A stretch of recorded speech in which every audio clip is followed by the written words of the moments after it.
En fait, on s'est posé une question. On s'est posé une question, notre régime alimentaire, ce que nous choisissons de manger ou ce que nos moyens nous permettent de manger, quel est l'impact que ça peut avoir sur notre santé, bien sûr, globalement, mais aussi très directement.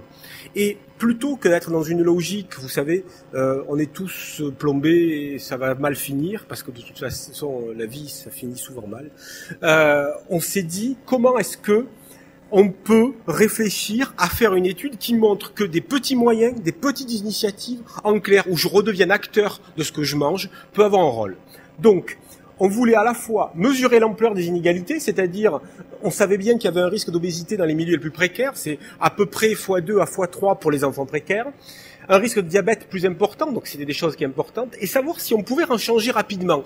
Est-ce que nous avons un lien direct? Donc on voulait avoir à un instant T, lorsque je pouvais influencer de façon artificielle, c'est-à-dire la façon dont moi je disais à quelqu'un de manger, qu'est-ce que je lui influençais dans sa santé? Et donc ce régime alimentaire, je pouvais regarder quels étaient les toxiques. Le but n'était pas de dire est-ce qu'il y a des pesticides. Ça, il y en a. J'ai pas besoin d'en faire une étude, je vous en sors des bottins entiers. Savoir s'il y a des antibiotiques, là aussi, c'était pas le but, on le sait, c'est vrai.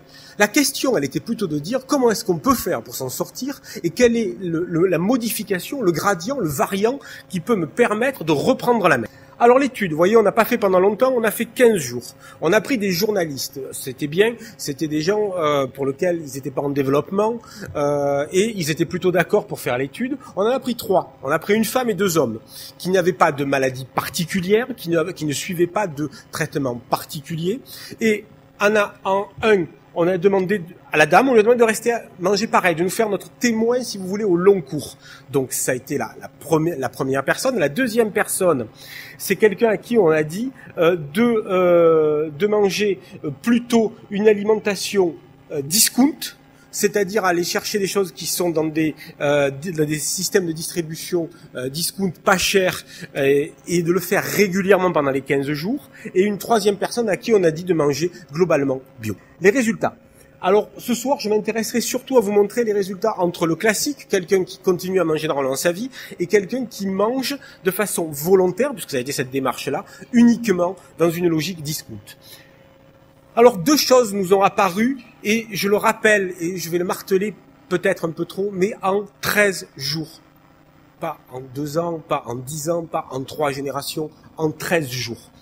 Dans les urines, on a retrouvé plus de gras dans les urines. Alors vous allez me dire, qu'est-ce que ça veut dire, ça, du gras dans les urines? En fait, on a retrouvé des acides gras saturés et des acides gras industriels. Or ça, mes collègues médecins le savent sans doute mieux que moi, c'est pas anodin pour nos risques cardiovasculaires et c'est quelque chose de très impactant. Parce que, si vous voulez, on a eu 3 fois plus d'acides gras dans les urines en 15 jours. C'est 3 fois plus.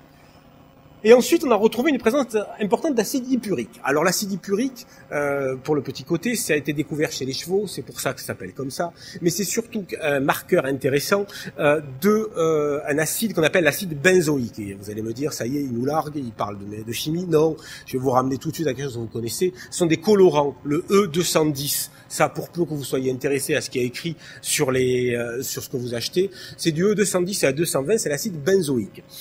Et on a retrouvé en moyenne 4 fois plus en 15 jours avec des pics sur des urines à 7 fois plus en 15 jours sur toujours ce même journaliste qui vraisemblablement n'avait pas gagné à la courte paille.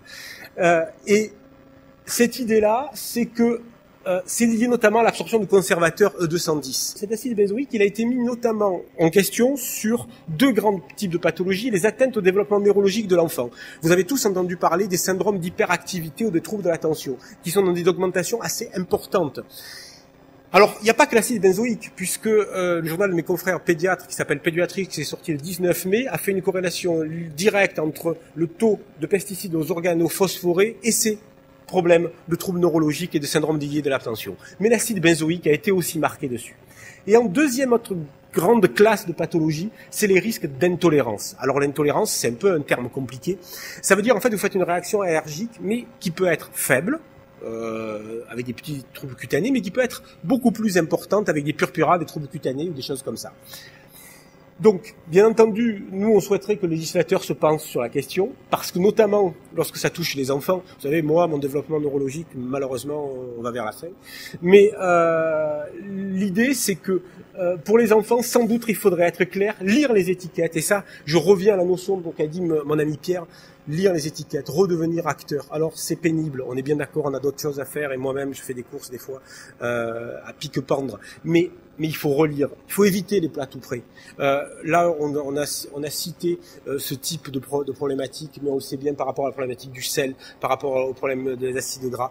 Ces choses-là ne sont pas bonnes. Et bien entendu, privilégier les produits frais et les cuisiner. C'est difficile, sans doute. Et mon métier m'amène à voir des mamans. Sans doute, la vie ou notre mode de vie rend ces choses-là difficiles, recuisiner, reprendre des produits frais. Mais sans doute, il faut se remettre en route.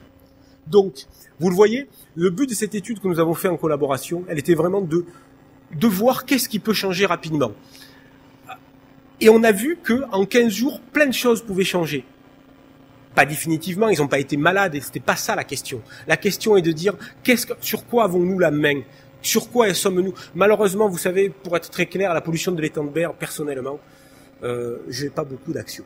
Je suis pas très compétent et on me demande pas mon avis, et donc l'ozone qui va bientôt arriver, je vais le respirer, même si je suis un peu responsable par ma voiture, mais globalement je vais le respirer. Là par contre, j'ai de nouveau la main.